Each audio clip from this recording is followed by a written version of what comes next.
और बिहार के मुख्यमंत्री नीतीश कुमार आज मंत्रिमंडल का विस्तार करने जा रहे हैं और बताया जा रहा है कि आज कई विधायकों का मंत्री बनना तय है। बिहार में नीतीश कुमार के नेतृत्व में एनडीए सरकार बनने के करीब 1.5 महीने बाद पहला मंत्रिमंडल विस्तार होगा। जेडीयू कोटे से नीतीश मंत्रिमंडल में शामिल होने वाले जिन नेताओं के नामों की संभावना है उनमें अशोक चौधरी, रत्नेश सदा, महेश्वर हजारी, सुनील कुमार, लेसी सिंह, मदन सैनी, शीला मंडल और जयंत राज शामिल हैं। बीजेपी की ओर से मंत्रिमंडल में कई नए चेहरे शामिल हो सकते हैं। लोकसभा चुनाव को देखते हुए इस मंत्रिमंडल विस्तार में जातीय और समीकरण पर भी फोकस रहेगा।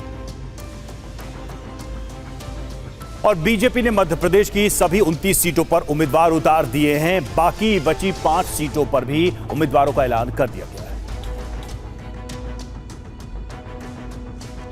मध्य प्रदेश की बाकी बची 5 सीटों पर भी प्रत्याशियों के नामों का ऐलान करने के साथ ही बीजेपी ने हिंदी पट्टी के इस बड़े और सियासी रूप से बेहद अहमियत रखने वाले राज्य की सभी सीटों पर अपने उम्मीदवारों के नाम का ऐलान कर दिया। मध्य प्रदेश की बेहद हॉट माने जाने वाली सीट छिंदवाड़ा से बीजेपी ने विवेक बंटी साहू को प्रत्याशी बनाया है। बंटी का मुकाबला पूर्व सीएम कमलनाथ के बेटे नकुलनाथ से होगा। बीजेपी ने अपनी दूसरी लिस्ट में मध्य प्रदेश में 2 मौजूदा सांसदों को रिपीट किया है। बेहद खास माने जाने वाली लोकसभा सीट इंदौर से सांसद शंकर लालवानी को दोबारा टिकट दिया है। वहीं उज्जैन से एक बार फिर अनिल फिरोजिया को दोबारा मैदान में उतारा है।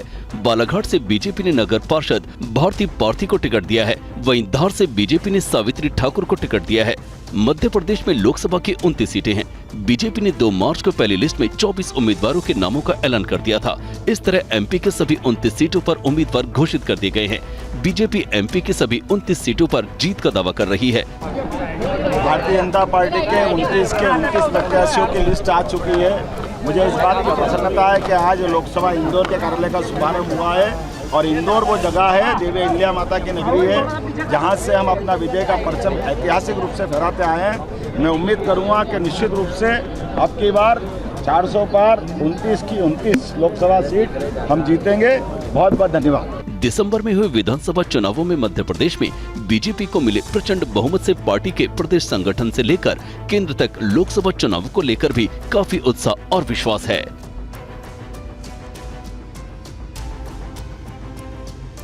और पूर्वी दिल्ली से बीजेपी ने हर्ष मल्होत्रा को टिकट दिया है। उन्होंने टिकट मिलने के बाद क्या कहा, आपको दिखाते हैं पूरी खबर इस रिपोर्ट।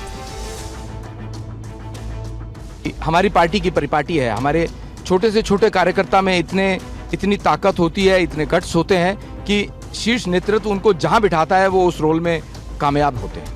क्या चुनौतियां मानते हैं? पहली बार जो है आम आदमी पार्टी और कांग्रेस अलायंस में चुनाव लड़ रही है। पूर्वी दिल्ली से आपने दलित उम्मीदवार उतारा, कुछ चुनौती मानते हैं? मैं नहीं समझता कोई चुनौती है। पिछले 10 वर्षों में आदरणीय मोदी जी ने और उनकी सरकार ने जो हर समाज के लिए काम किया है, जिसमें दलित समाज के लिए भी बहुत काम किया है, दलित समाज हाथों हाथ मोदी जी को तीसरी बार फिर प्रधानमंत्री बनाना चाहता है।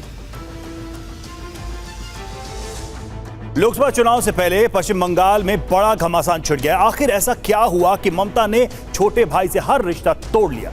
देखिए रिपोर्ट। हावड़ा लोकसभा सीट को लेकर ममता बनर्जी के भाई बाबुन बनर्जी ने खुलकर नाराजगी जताई है। टीएमसी से टिकट नहीं मिलने के बाद बाबुन बनर्जी निर्दलीय चुनाव लड़ सकते हैं। बाबुन बनर्जी के बीजेपी में जाने की भी चर्चा तेज हो गई है। इसके बाद तृणमूल कांग्रेस प्रमुख और पश्चिम बंगाल की सीएम ममता बनर्जी ने बुधवार को अपने छोटे भाई बाबुन बनर्जी से सभी संबंध तोड़ने का ऐलान किया। এবং আমি একবার নয় হাজারবার লক্ষ্যবার বলেছি যে আমার পরিবার বলে কিছু পরিবার নেই, আমার পরিবার হচ্ছে মানুষের পরিবার, নো রিলেশন। সুতরাং আমাদের দল যাকে প্রার্থী করেছে তিনিই আমাদের প্রার্থী। প্রসূন ব্যানার্জি একজন অর্জুন অ্যাওয়ার্ডি, মনে রাখতে হবে। पश्चिम बंगाल में टीएमसी के कई नेता टिकट बंटवारे को लेकर नाराज चल रहे हैं। टिकट नहीं मिलने से नाराज बैरकपुर से टीएमसी के सांसद अर्जुन सिंह ने बीजेपी में वापस जाने के संकेत दिए। टीएमसी सांसद अर्जुन सिंह ने सीएए पर मोदी सरकार की तारीफ भी की। पश्चिम बंगाल की सत्ताधारी पार्टी तृणमूल कांग्रेस ने लोकसभा चुनाव के लिए प्रदेश की 42 सीटों पर अपने उम्मीदवार घोषित कर दिए हैं।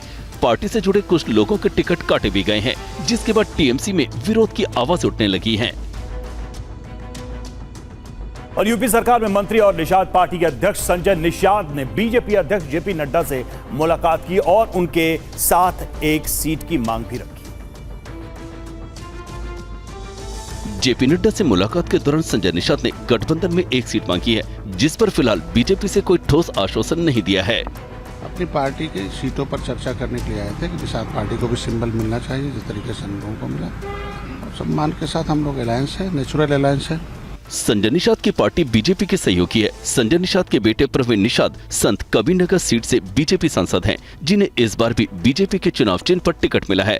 अब वो एक सीट निषाद पार्टी के सिंबल पर चाहती हैं।